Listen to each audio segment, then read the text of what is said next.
Hey then, welcome to this videocast, this podcast. So whether you're watching on YouTube, you're on iTunes, you're on our website, you're on our subscriber list, or wherever you are, welcome.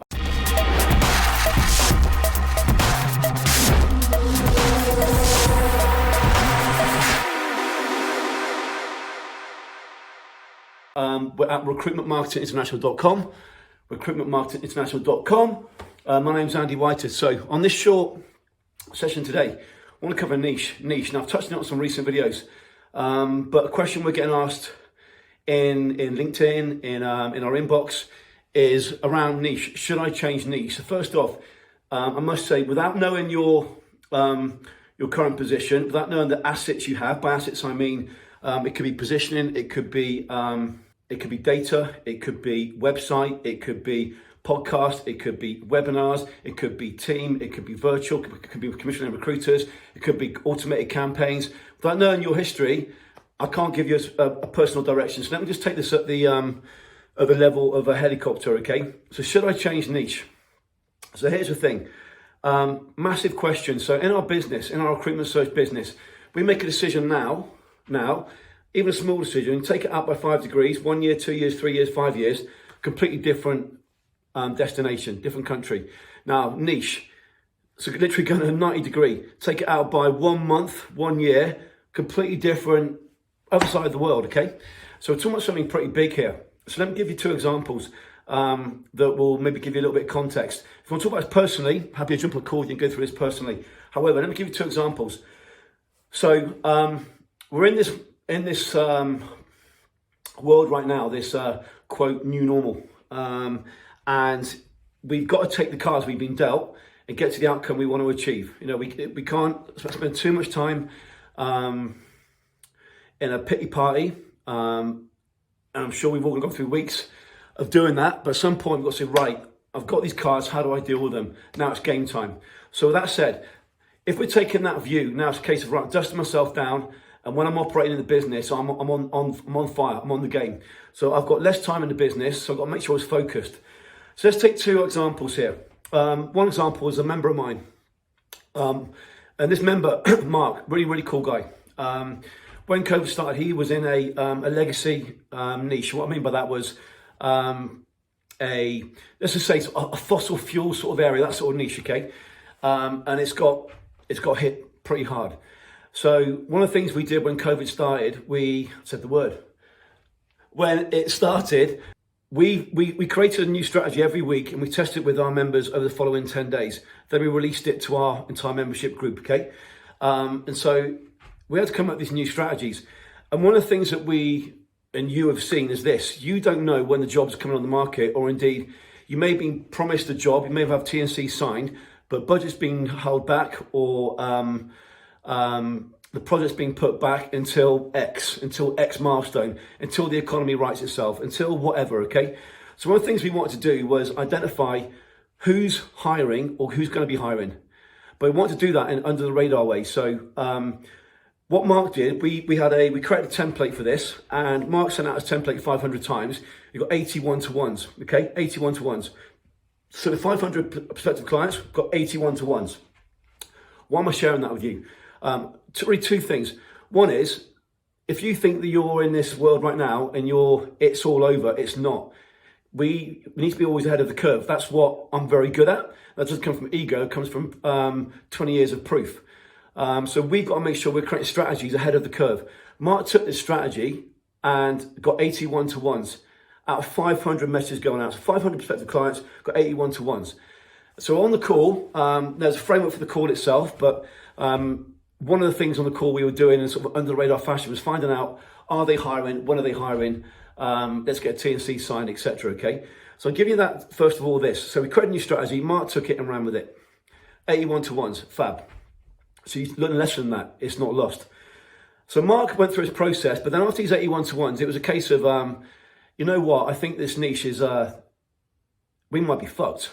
And I need to get momentum. So what Mark did, on his own accord, he made the decision into pivoting into a new niche. And what we did is we created a new strategy, Mark and I, and Mark implemented that strategy. And the strategy is really a two-pronged strategy. So before, it was what you would call We're not traditional recruitment. We don't do that. But I say standardized recruitment, as in we got a lead, we got a conversion conversation, we get the role, we deliver. That was the previous model. Now, with Mark's new model, it's a case of going into a business, running a assessment of their staff, because there's so much churn in all businesses right now. Big businesses, or SMEs, don't know what market you're in, it could be different levels, but there's churn, there's restructuring, there's a lot of uncertainty. So what Mark did is he went into these businesses and ran an assessment of their staff. Or say, for example, it was a sales department. They'd run an assessment of the sales department using a process, using a tool, etc. On the back of that, so what that does for the internal team in the business, it allows them to see from an independent body, this is your top 10%, this is your middle 80%, this is your bottom 10%. And as part of that process, there's going to be a restructuring, a churn, rehiring, etc. So that opens the second step. So, Mr. Client, we've identified that these seven roles are either not needed, or these 7 members of staff maybe are not the level that you need, etc., etc. As you know, we also have a 24/7, 365 inbound system that covers 97.2% of the marketplace for the exact role that you're looking for. In fact, in our ecosystem right now, I can tell you straight away, there are 1,146 candidates in the entire niche. In our ecosystem right now, in our database, in our LinkedIn, we've got 1,442 of them, so only missing 90 of them-ish, but we've got 90% plus in our ecosystem. We've got positioning with them. So when I give you the top 6 candidates, I'm giving you the top 6 from the 90%, not the first 6 from internal recruitment, or the first 6 you get off LinkedIn, or the first 6 from fill in the blank. So we're getting, it's like a Trojan horse. We're going in with another way. So this niche for Mark was a brand new niche, but we're going in a 2-step way. So there's always a solution. Someone said to me years ago, everything's fixable as long as we can think, which can be the problem right now, taking a pause to think. So number 1, niche. Should I pivot? Should I change? So with Mark, I'd seen Mark's performance and I'd seen Mark's metrics. I'd seen the outcome from these 80 conversations, and we had empirical evidence about where this niche is going. Sadly, as part of that process, in Mark's own words, for the first time, he brought in a lot of whales. I mean, huge businesses, huge contracts, who'd essentially promised the roles. And it was a case of, this has never happened before because we used a new strategy, but given the marketplace, Mark can't sit and wait for these things to happen. So he had to make a decision. So firstly, should you change niche? Well, I don't know what your evidence is to make a decision on should I change niche. So it'd be unprofessional and inadequate of me to say, if you're in building, change and go into e-commerce. There's too many variables involved around you, your background, the niche, and what you're doing. In the same way, we've got a member right now who is in a niche. Last year did 80K, well, the year before last did 80K, 2020 in COVID, did 450. So, and that niche by rights really should be struggling a bit, but he changed a lot internally, which meant he had implemented more strategies, and we have more metrics we can look at to change the process and tweak it step by step. So we got that huge growth. So it might be you're in a niche, which is actually, you might think is on the way down, but there's still going to be some people making an awful lot of money there. So number 1, should I change niche? You need to look at the variables involved.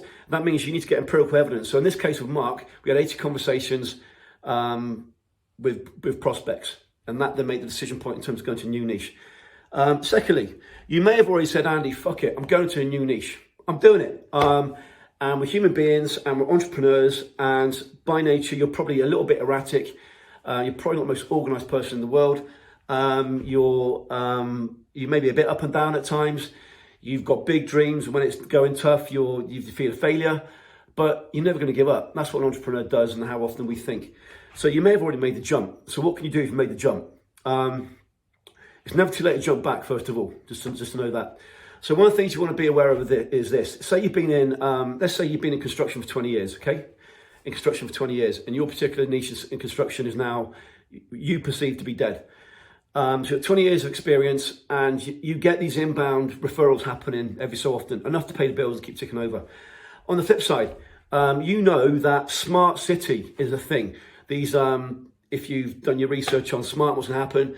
There'd be a massive influx into smart technology inside houses, residential, and there'd be a huge development set of projects in the next decade around smart apartments and smart cities, etc. So still in construction, but slightly different flavour.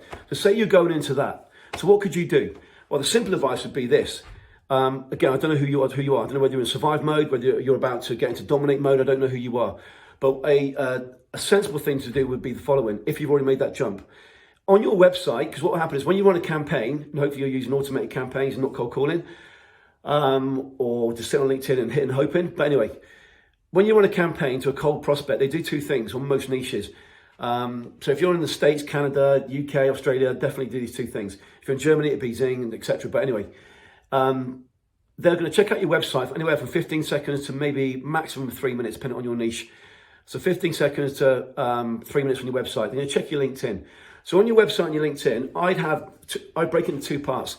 Number one, your construction, you do construction, but number two, you also do smart city.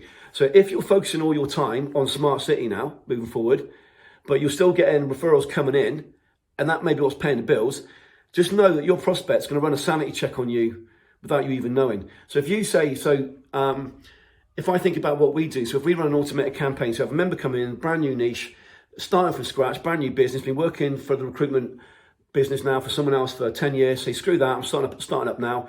They create a website, use a template, create a LinkedIn, use a template. They run a campaign, use template. They run a LinkedIn campaign, use template. And they say, Andy, it's not converting. You say, okay, that's interesting. Why is it not converting? Well, the campaign doesn't work. And then when I look at the variables involved, well, the first thing is, even before you know that they've even opened that LinkedIn message, they've checked out your website and they've checked out your LinkedIn to see whether you are in that industry, whether you cover that location and you deliver into that role and you deliver the roles that they want. So your website and your LinkedIn, I call it version 1.0 for your website. So don't need automation on it. You don't need these inbound fancy funnels. You don't need video frameworks. If you're doing under 500K, you need website 1.0, which is literally what industry you're in, location, role, and make sure you've got the evidence there just to make it easy for them to read on a mobile also. So if you've already gone to a new niche, but you've got these referrals coming in, don't shoot yourself in the foot. I massive believer in a man catches two rabbits, catches none, but I don't know your position. So I'm going to go worst case and say that we've got a paying the bills problem. So if you've made that jump into your new niche, make sure your website's split into two, the two niches, your LinkedIn split into two, the two niches, and you've got that in equal measure. Okay. So listen, niche is a massive thing, but there's so many variables involved with each individual. As an overarching thing around niche, I do an awful lot of research into the economy, into businesses, into sub-industries, into locations, into sub-niches, etc. for my members to know what's going on. For example, we've got a member in wealth management, and I believe that central bank digital currency is going to become more of a thing, which means that there'll be a development life cycle around that as well, which means you need the requirements phase, you need the design phase, you need the development phase, you need the testing phase, you need the UAT phase, you need the implementation phase, operation phase. So there'll be a whole new sub-industry there around central bank digital currency. So there are things that we can start to direct into where going to be the next big thing, but not knowing who you are and where you are right now, we don't want to be cutting off our cash flow as such based on a hunch. So I'd say always focus on your metric. I don't know what your outcome is, but if your outcome is to 100K a month, what do you need to achieve it? Can you do it in this niche? If the initial answer is no, is that based on, have you really done the work? If you really got empirical evidence say that this niche is dead? If you have, then fine. If you haven't got that empirical evidence, and empirical evidence, by the way, means it's black and white metrics. It isn't a hunch or Steve from the networking event told you. It's you have spoken to X amount of avatars in your niche. Not you've seen some survey online created by whomever.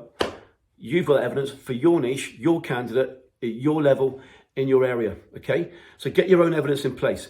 And then always focus on, right, what's my outcome here right now? Now your outcome might be, you might be in a phase where you're looking to triple this year. We might be in a phase of survive. So my outcome, can I get to my outcome in this current niche? It's always easier to stay in the niche. However, if you're sensible and you can follow a set of steps, you can go into any niche. There's sort of 7 to 10 core actions you can take with any new member, or any new business, or existing business, any niche, to take it up a level. But you must understand the niche, and that means you must have those conversations.